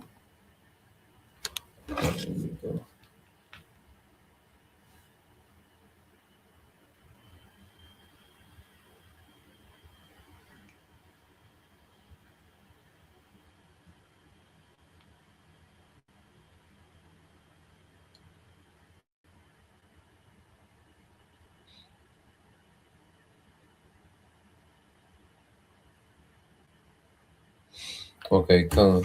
You know. So yeah, I don't know what happened. You know, goddamn devil. Okay, so let's segue here to dealing with what's happening in Minneapolis. Which it seems like they're using this as a staging ground. To first, because he's doing multiple things at the same time. So first, we know these devils want to desensitize people to law enforcement brutalizing civilians. You see, it started with the northern tribes, and people, they cheerleaded that. America was with it. Then it worked its way to the southern tribes, these inner cities, federal law enforcement, he federalized, the law enforcement in these inner cities, your Memphis, Chicago, and DC, etc. Okay. And then what we seen in late, all right, by them, you know, supposedly, all right, unaliving this Edomite woman, well, they were sending a message to the people, that they at war with everyone, so your government, is showing themselves to be in direct war with its citizens, and what they're pushing, they want people to revolt and push back so they can come with more force, because ICE is just the first wave. All right, because you have to remember, they already have these mercenaries in here. They haven't unleashed these mercenaries yet, and a lot of these ICE agents could be, mercenaries that crossed the border during the time of Biden. You have 50 million plus, migrants come across the border. Now some were, refugees, fleeing, okay, from those chaotic, Central and South American governments, which they're chaotic because of America. When you go into it, but you also had a lot of those mercenaries come through the border. They was seeing people from China, and that's why ICE agents are able to be masked. You might see a few, a few Jakes, a few, hillbilly Edomites, with the mask off. So you think that's the whole, it's just, regular U.S. citizens, man, but they can easily infuse mercenaries, into ICE and just put ICE gear on them. So these devils have set something up, man, and they want people to revolt. All right, they want people to get chaotic. They want people to fight back, shoot back. This is what they want, and we're going to go into some more videos after this to show you. You see, the devil really wants to enact this insurrection act. But he needs more upheaval from the people. He needs more pushback. And he wants to, and they want the people to react violent. Okay, because best believe he has a countermeasure. Okay, yep, that's a good point. You know, the brother said some commentators made the point we haven't heard from the Proud Boys because the Proud Boys, etc., because they joined ICE. Yeah, man, because ICE is nothing but the new clan. Okay, this is Esau. He had deputized these good old boys and put an ICE badge on. Okay, plus these mercenaries as well. And I don't think the mercenaries have been activated yet because they're going to be a little more professional. You can tell these ICE agents, you know, these are niggas fresh off the couch. Okay, that this devil has just given authority to, you know, terrorize U.S. citizens. Okay, but I believe, just me personally speaking, that when the mercenaries hit, it's going to be more of a professional grade. Okay, you know, higher swords. Okay, but we're going to see. So let's play this. You know, I got quite a few videos to get into. You know, I'll be paying attention to the feed. You know, they might try, you know, cut it again, but let's play this. President Trump is now making a new and serious threat after protests in Minneapolis grew even more chaotic overnight.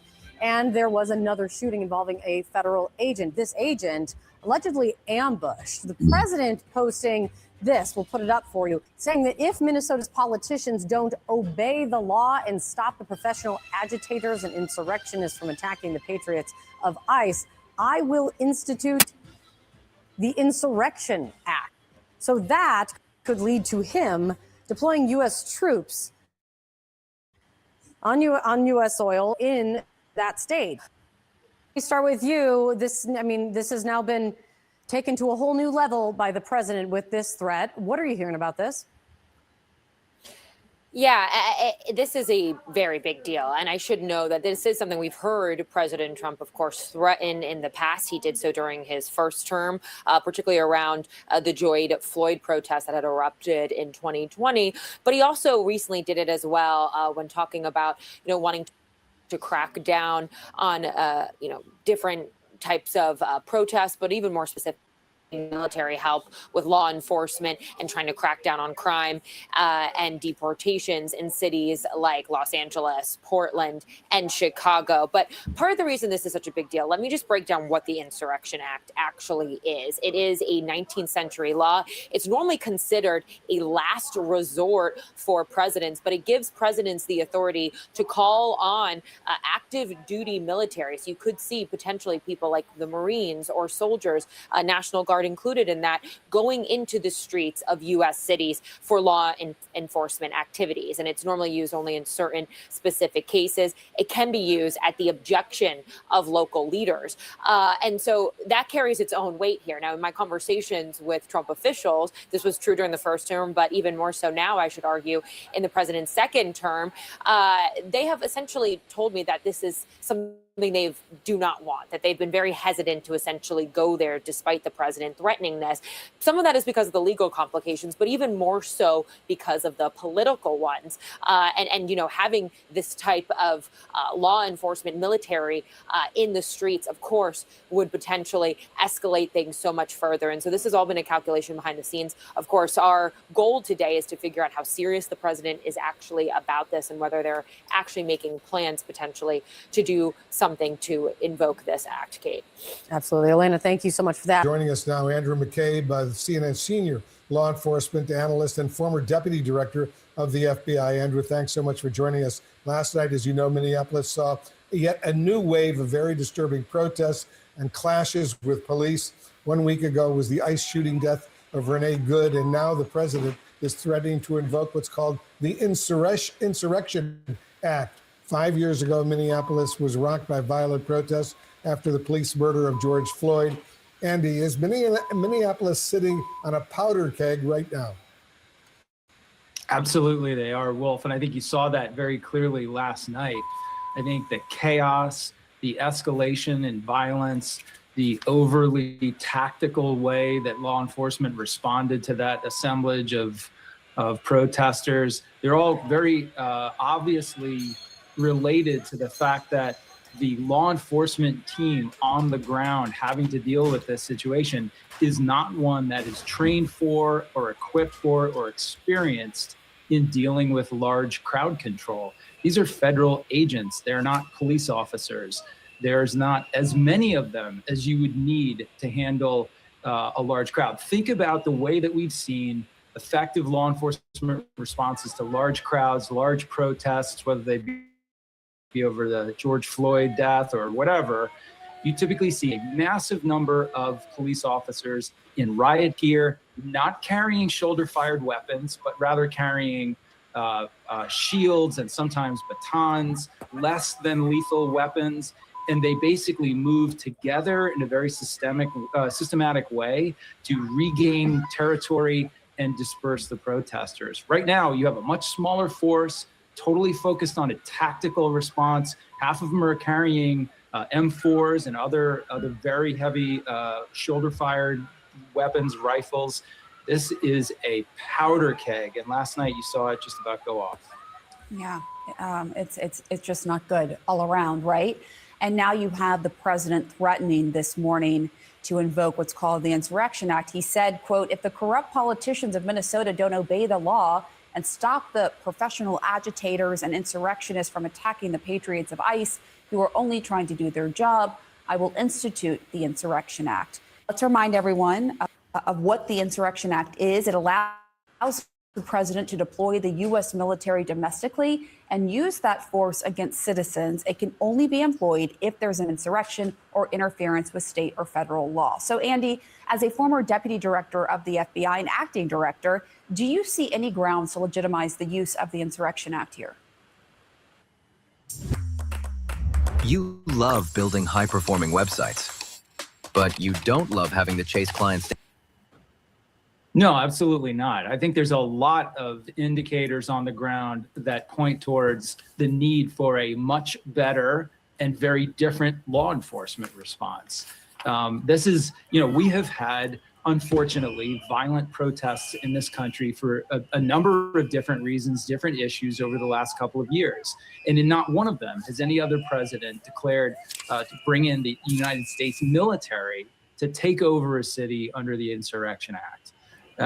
What you have here is the government, unlike the response to George Floyd, this is an issue in which the government could very quickly de-escalate the tension and the violence on the ground simply by conducting their business differently, right? By pulling back some of these ICE officers, by bringing a less aggressive tactical approach to this entire issue of finding people who are illegally here in this country. That's why there's violence.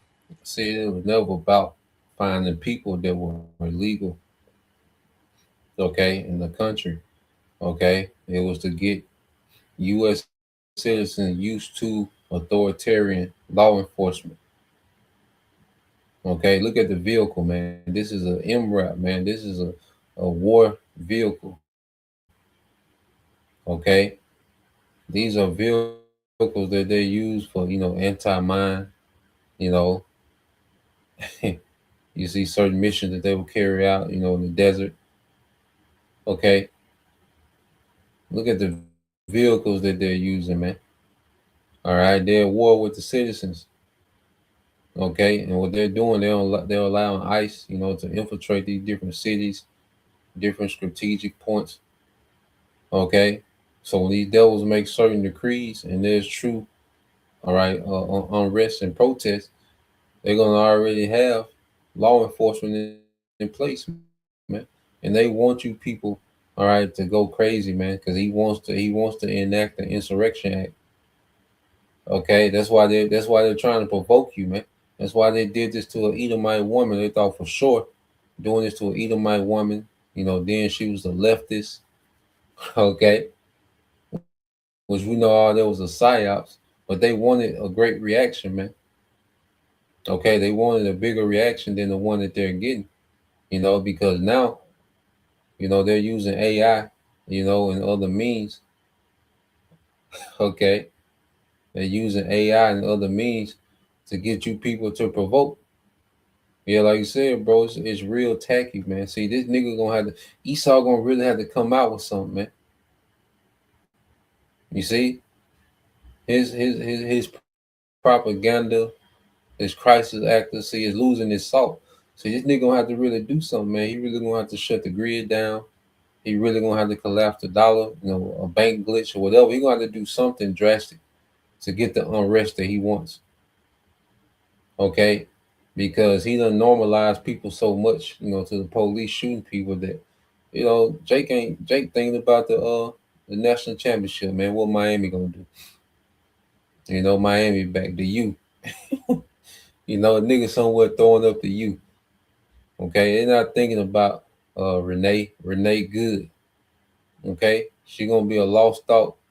Okay, but before the weekend over with, and say especially after that college national championship, niggas ain't gonna be thinking about no Renee Good.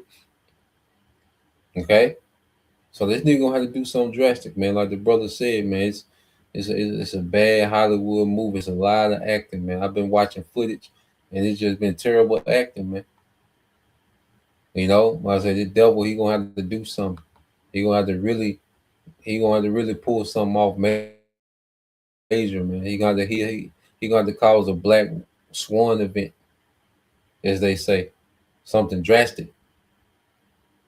Okay, let's go here. This brother says, a prince of the power. It says, this Isaiah 19:4 says, and the Egyptians will I give over into the hand of a cruel lord, and a fierce king shall rule over them, said the Lord of hosts. Okay, so what we're seeing is America has been given to a hand of a cruel lord. And see, Trump is nothing but a puppet for the elites. Amalek, they're all about cruelty, especially amongst the vulnerable. Amalek get off on being cruel to the vulnerable.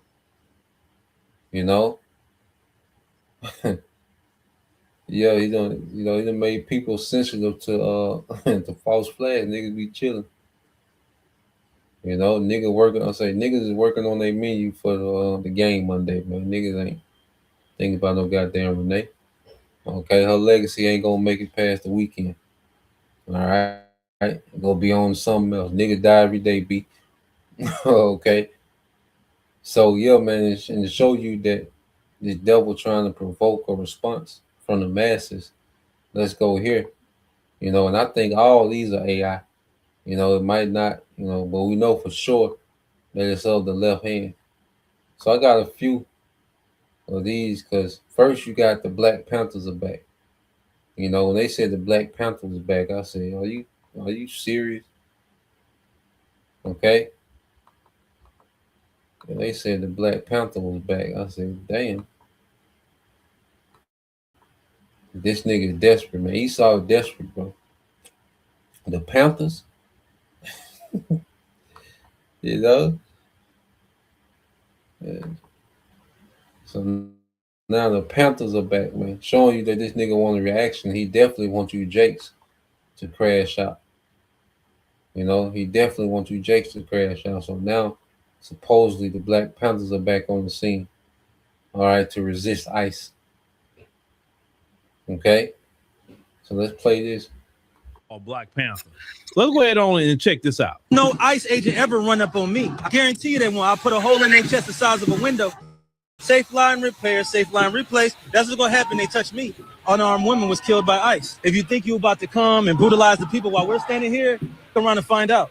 Our interactions with the police and ICE, and we hold them accountable. We patrol the community and we hold them accountable. The Black Panther more aggressive now, you dig? Carry bigger guns and we don't take no shit. Places where there are a lot of immigrants at, I think that the community around them needs to take special care to them and needs to start escorting them to and from everywhere to make sure that they're safe. Because them ICE agents ain't gonna act like that if it's a bunch of people standing outside with assault rifles and shotguns. It's a semi-automatic shotgun. That means them shotgun shells that shoot out of a pump, they shoot them rapidly. If you are gonna legally arm yourself with something bigger than what they got. Those who serve in the public, they should be fearful of the public. They should be fearful that the public is going to be dissatisfied with their job that they're doing, not feeling like they're tyrants, not feeling like they're bullies because they got guns and body armor and walkie-talkies. That makes them immune to whatever the people would do. I think you want to correct the ideology of the pig and the mentality of the slave catcher. You meet them with equal force. All power to the people. No power to the pig. The first. This nigga said the pig. I ain't heard nobody call it police the pig since the 70s, man. You know? But this is what they want you niggas to get, militant. Okay? So this nigga done brought out, 4 niggas, okay, with them city trend jackets and put a Black Panther patch on these niggas. And now the Black Panther Party is back in effect. Okay? Talking about escorting immigrants. Nigga, it's 7 of y'all niggas. Okay? Who the hell y'all gonna escort? So, this is tacky, man. This is terrible, man. Okay? This is terrible, man. You see? And more than likely, like I say, there's AI. Okay? Yeah, Jay got the, 4 niggas and now the Black Panthers is back.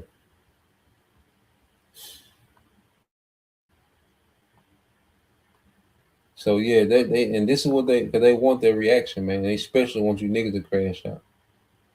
Okay? And they want you niggas to think that you got a chance with them guns, man. Okay? And you step into that arena with them guns, okay? The Most High gonna give you over, okay, to Esau is in the playing field of humans, okay? Esau is a guy with this weaponry, man. Okay? When you go into that arena with weaponry with Esau, okay, he gonna eat your lunch, man. Okay? But as we trust in our power, we got something that's way above. You see, a gun is finite. When we tap into the power of Yahweh Bashim al-Shah, it's infinite. Okay? So yeah, man, you're gonna see a lot of AI, that want people to crash out, they're making it seem like there's some type of resistance, okay, against ICE. I got a couple more quick shorts. And I think all this is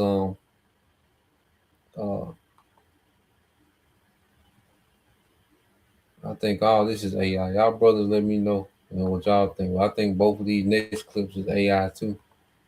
Okay. Well, let's play this one here. No, you ain't stepping in here. Back what? This is my house. Get off my porch. You hear me? Nobody gets snatched from my table. That's right. Tell them. You want soul food, you pay like everybody else. How many more times do we need to spell it out? It's AI, you company, AI, you water it down. I told y'all last week, you can't be in here harassing my people. Man, there's a very simple illustration going on here. Absolutely not, stepping foot past this threshold. Aside. We have business or not, you're not on the list. Private property is private property. That is the law. You're not residents and you won't bully your way in here. We're federal agents. Not yours. I don't care if you're no, you ain't stepping in here. Back what? This is my house. Get off my porch. You hear me? Nobody gets snatched from my table. That's right. Tell them. You want soul food, you pay like everybody else. How many more times do we need to spell it out? It's AI, you company, AI, you water it down. I told y'all last week, you can't be in here harassing my people. Man, the argument. There's a very simple illustration going on here. Absolutely not, stepping foot past this threshold. Aside. We have business or not, you're not on the list. Private property is private property. That is the law. You're not residents and you won't bully your way in here. We're federal agents. Not yours. I don't care if you're Yeah, man. So they're pushing like it's some type of resistance. Okay, and they want you people to crash out with ICE. Okay, and you think they will let a nigga walk up on them like that? Okay, you think they will let this big bag nigga walk up on them and they just got their hands in their pocket? Okay, or you think that little bellhop at their hotel All right, you think that little narrow ass Edomite is stopping them? Okay, and then people saying that's private property, private property. Well, you people don't know the law. Okay, because according to the law, if you have a private property that's open to the public, well, federal law enforcement has jurisdiction on that private property. So if you have a restaurant, hotel, movie theater, stadium, park, okay, yeah, it can be privately owned, but if the public has access to it, then law enforcement has access to it. Okay, so just because you are on so-called private property, well, guess what? According to the law, the jurisdiction of federal law enforcement, okay, is able to enforce law on anything that's open to the public, whether it's privately owned or not. Okay, and Judge Napatano, if I'm saying it right, he did a rundown that on Redacted. You know, I did a video on it.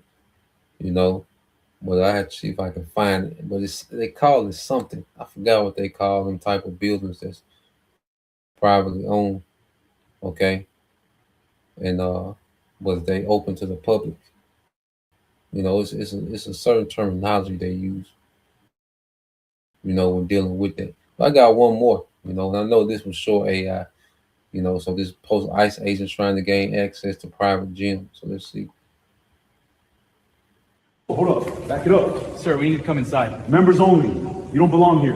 Turn around. We're looking for someone. It's official business. Not in my lobby, you're not. Take it outside. Command. Hold up, back it up. Sir, we need to come inside. Members only. You don't belong here. Turn around. We're looking for someone. It's official business. Not in my lobby, you're not. Take it outside.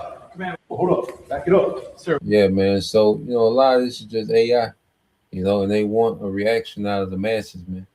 You know, there's people on the comment board, you know, cheering and, you know, they're doing more than Congress and all this and that, you know, but they want a reaction, man, and they want you niggas to crash out. They want you people to crash out, you know, and they want the insurrection act, which would justify them needing more force. Okay. I'm trying to see, did I have something else? I know I had quite a few. Oh, we get into that.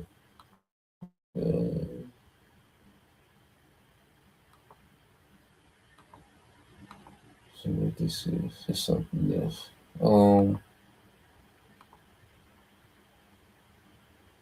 You know, so they're making a big thing out of this, man. Let's go here.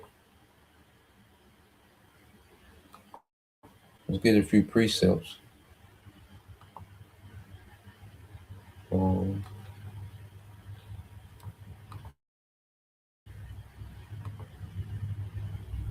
Yeah, man. See, we need a standard lifted, okay? Because you know, if they're trying to hype people up to crash out, you know, thinking they just finna shoot it out with ICE and get some type of victory. You know, ICE is just the tip of the spear. Okay, you best believe is this devil trying to provoke you, that he got something else in store once he provokes you. Okay, it's just like a boxer that's a counter puncher. Okay, he's baiting you in to take a punch so he can open you up to his counter, what he want to do. So you best believe Esau already got that counter, okay, ready. You know, when he gets the reaction, okay, that he wants from the masses, man. This is the book of Psalms 33 and 16. It says, "There is no king saved by the multitude of an host.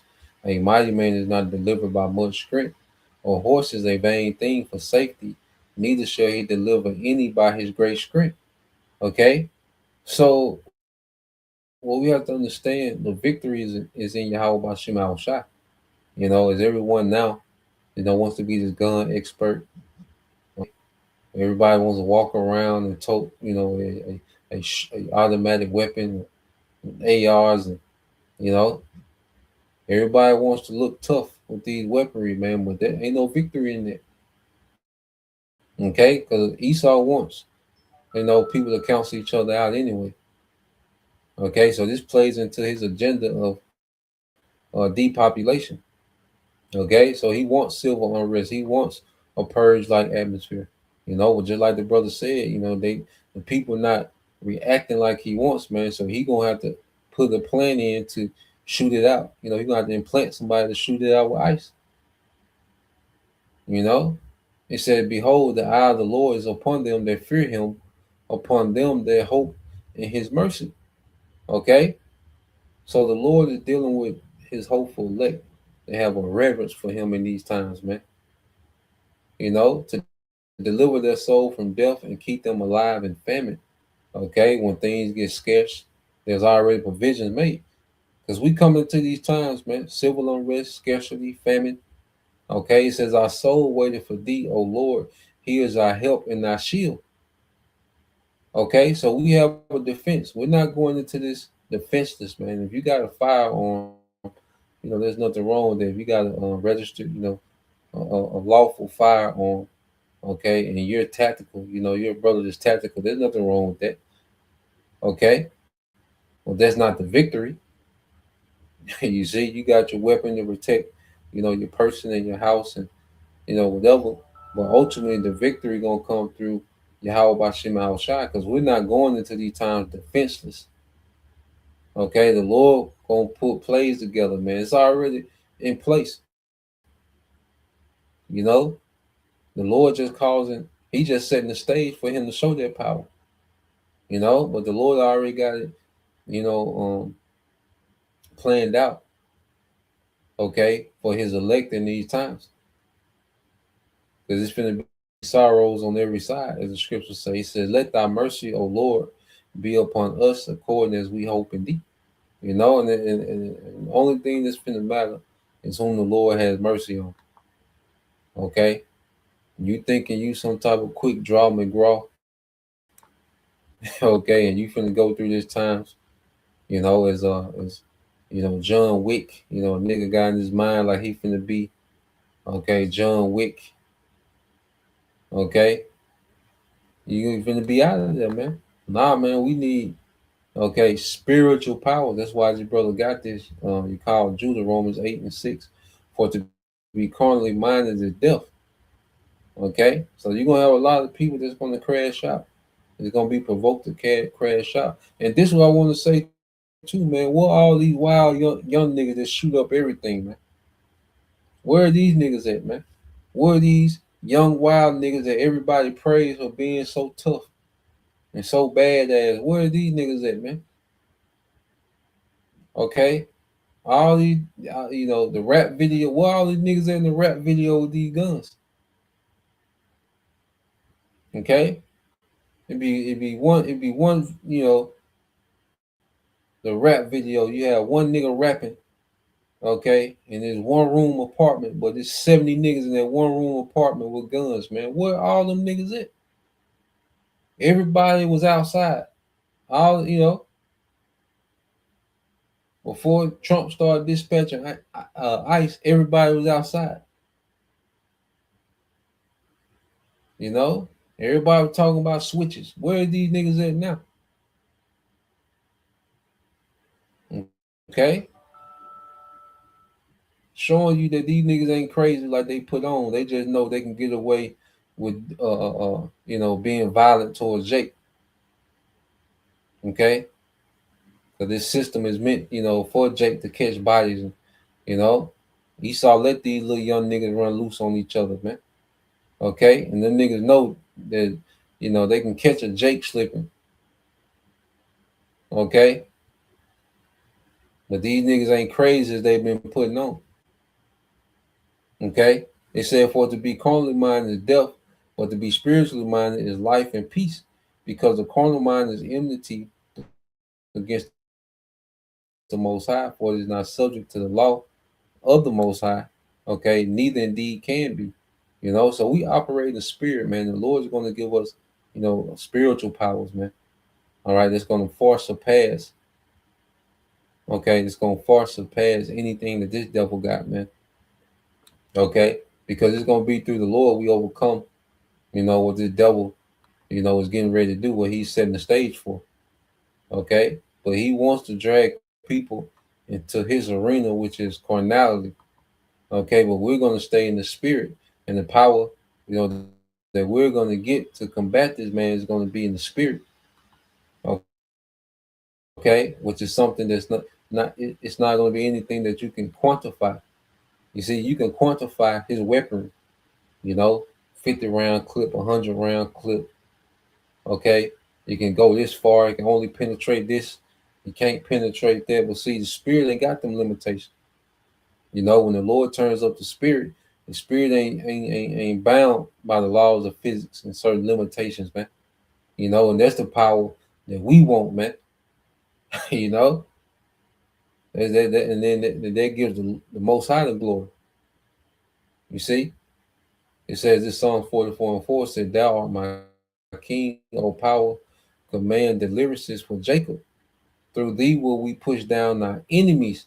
Through thy name will we tread them under that rise up against us. For I will not trust in my bow, neither shall my sword save me. But thou hast saved us from our enemies and hast put them to shame that hated us. In the Most High we boast all the day long and praise thy name forever. Salah." Okay? So it's going to be through the name, the authority of Yahweh Bashim al-Shah, we get the victory, man. Okay? It's not going to be with weaponry of this world. It's going to be a power that's not of this world, man. The Lord going to lift a standard that this world has never seen. Okay? The glory of a gun, we seen it. Okay? What they on John Wick 5? Okay? You just seen the glory of a gun. Okay? Now it's time for the Lord to show his power, and it's going to be through his men. And the boast's going to be to the Most High. Okay? So we know, okay, matter of fact, let's go here. Let's get this in Isaiah.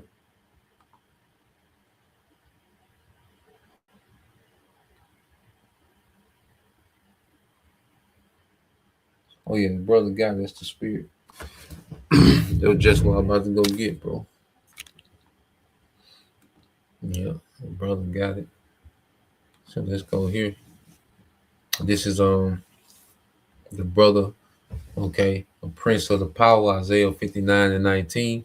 It says, "So shall they fear the name of the Lord, Yahweh Bashim al-Shah, from the west, and his glory from the rising of the sun. When the enemy, okay, shall come in like a flood, the spirit of the Lord shall lift up a standard against him," man. So there's going to be a standard lifted against the devil that he can't prepare for. Okay? He can prepare for niggas with guns, American citizens with guns. He can make preparations for that. He can counter that. But he's not going to be able to counter the standard that the Lord is going to raise in this time, man. And that's what our expectation is on, man. So yeah, like the Lord got us in a position to where we can sit back and watch these pawns just cancel each other out. Okay. And when the time come, all right, at the perfect timing, man, when the devil make his move with the prophets, the Most High gonna make his move with the standard. So yeah, that's the point. Just wanted to get into that. I say a few things going on. Just wanted to touch on a little bit of everything. So Lord will you brothers, all right, and you sisters edified once again. I want to give all praise and glory unto Yahweh, Bahashem, Yahushai, Bahashem, Kakadash, and double honors unto the apostles and the elders of GMS who rule well, teach well, being great examples to his younger brothers. And peace and blessings, salutations, hopefully, Shalom.